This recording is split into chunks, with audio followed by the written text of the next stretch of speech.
ساتھیوں کو جو ہے ان کو ختم کیجیے، آواز بڑھائیے، صاف کیجیے، جو ہم بول رہے ہیں کوئی سمجھ نہ آنا چاہیے، سننے والے ہوں بیٹھنے والے ہوں، ان کو ایک دم کم کر دیجیے آپ۔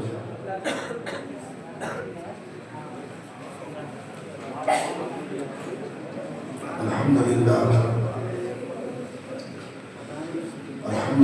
رب العالمین والعاقبۃ للمتقین والصلاة والسلام علی اشرف الانبیاء والمرسلین وعلی آلہ الطیبین واصحابہ المقربین، اما بعد فاعوذ باللہ من الشیطان الرجیم، بسم اللہ الرحمن الرحیم۔ أن يسأل الذين يعلمون والذين لا يعلمون، آمنوا بالله ورسوله، صدق الله العلي العظيم۔ إن الله وملائكته يصلون على النبي يا أيها الذين آمنوا صلوا عليه وسلموا تسليما، اللهم صل على سيدنا محمد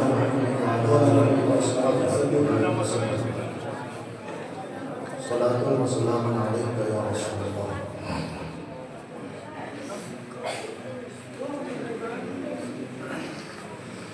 مرکزی مدرسہ دہلیہ فیضان اعلیٰ حضرت کے زیر اہتمام شہنشاہ عالم کانفرنس میں آپ کو اس حسین منظر کو دیکھنے کے لیے تشریف لائی ہے، جس منظر کی زیارت کے لیے انسان مدتوں انتظار کرتا ہے۔ آپ اس پرکیف اور روحانی سما کا دیدار کرنے کے لیے آئے ہیں، جس خوشگوار ماحول کو دیکھنے کے لیے ایک باپ کی آنکھ ترستی ہے، ایک ماں کا دل تڑپتا ہے، ایک استاذ کی دھڑکن ہمہ وقت اللہ کی بارگاہ میں رتب اللسان رہتی ہے، یعنی دستار بندی۔ آج کی اس تقریب کا ماحصل دستار بندی ہے، جو ادارہ حاضہ کے اساتذہ، اراکین و منتظمین، معاونین و مکتوبین کی کاوشوں کے نتیجے کی شکل میں بہت جلد آپ کے سامنے پیش ہونے کو ہے۔ اس پربہار موقع پر سب سے بڑی خوشی کی بات یہ ہے کہ ہمارے اس جلسے میں رسول کے شہزادے کی آمد ہو چکی ہے، یعنی شہزادے رسول، جگر گوش بطور، اولاد غوث اعظم، ترجمان مسلک اعلیٰ حضرت علامہ مولانا الحاج الشاہ سید محمد علمگیر اشرف، جانشین حضور محبوب العلماء رضی اللہ تعالی عنہ، سرزمین کی چوچا شریف سے آپ پر اپنی روحانیت کی چادر اتارنے کے لیے بہت جلد برسر اسٹیج تشریف لانے والے ہیں، اور اصل خطاب انہی کا ہونا ہے۔ ہم سب ان کے خطاب کی تمہید کی صورت میں چند جملے بیان کرتے جا رہے ہیں۔ چونکہ روایتوں سے ہٹ کر اس پروگرام کا انعقاد کیا گیا ہے، اس کے لیے ہماری ذمہ داری ہے کہ بحیثیت عالم یہاں کے اراکین کو مبارکباد پیش کریں، اس لیے کہ ہمارے مزاج میں اور دل و دماغ میں یہ بس بھی گیا ہے اور بسا بھی دیا گیا ہے کہ جلسہ وہی ہے جو صبح فجر کی اذان تک ہے۔ حالانکہ اصل میں جلسہ وہ نہیں ہے جو فجر کی اذان تک ہو، اصل جلسہ وہ ہے جس میں بات دل سے نکلے اور دل تک پہنچ جائے۔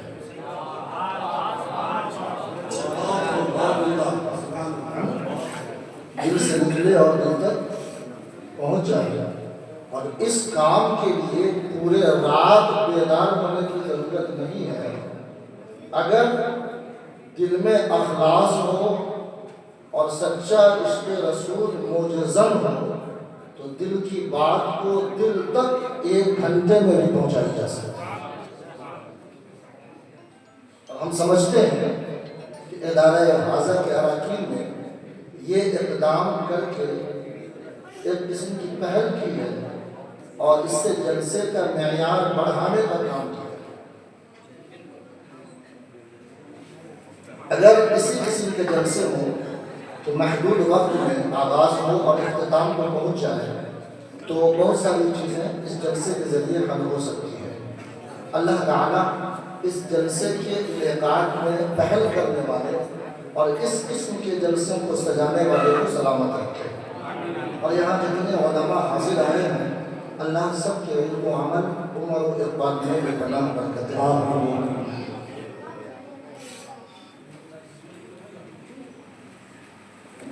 حضرت بیگم وارثی کے مشہور زمانہ کلام کے کچھ اشعار سے اپنی خطابت کا میں آغاز کر رہا ہوں۔ تو فرماتے ہیں کہ عدم سے لائی ہے ہستی میں آرزوئے رسول، عدم سے لائی ہے ہستی میں آرزوئے رسول، کہاں کہاں لیے پھرتی ہے جستجوئے رسول، کہاں کہاں لیے پھرتی ہے جستجوئے رسول۔ اور الہی آپ کی بھی دعا ہونا چاہیے، الہی حشر میں اٹھوں میں اس لباس کے ساتھ،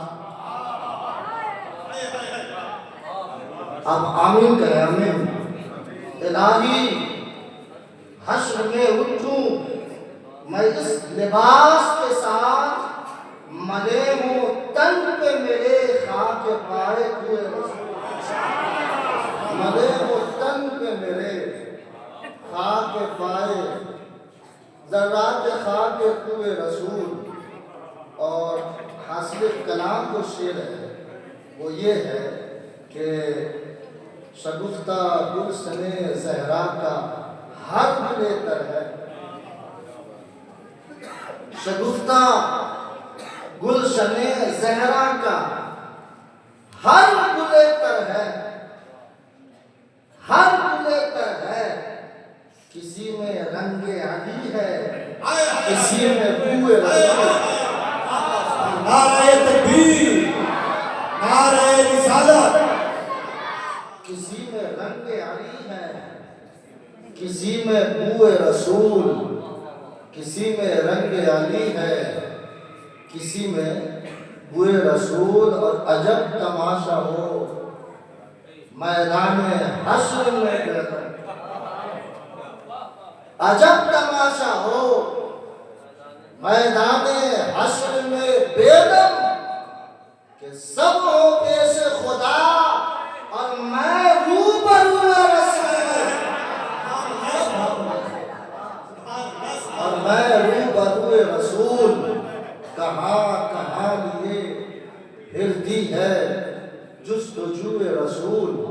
قرآن مجید کی ایک مختصر سی آیت کا میں نے عنوان بنایا ہے، اور اسی تناظر میں چند باتیں میں وقت کی نزاکتوں کو پیش نظر رکھتے ہوئے کرنے کی کوشش کر رہا ہوں، چونکہ یہ ایک لمبے چوڑے خطاب کا وقت بھی نہیں ہے اور مناسب بھی نہیں ہے، اس لیے کہ ہم سب کو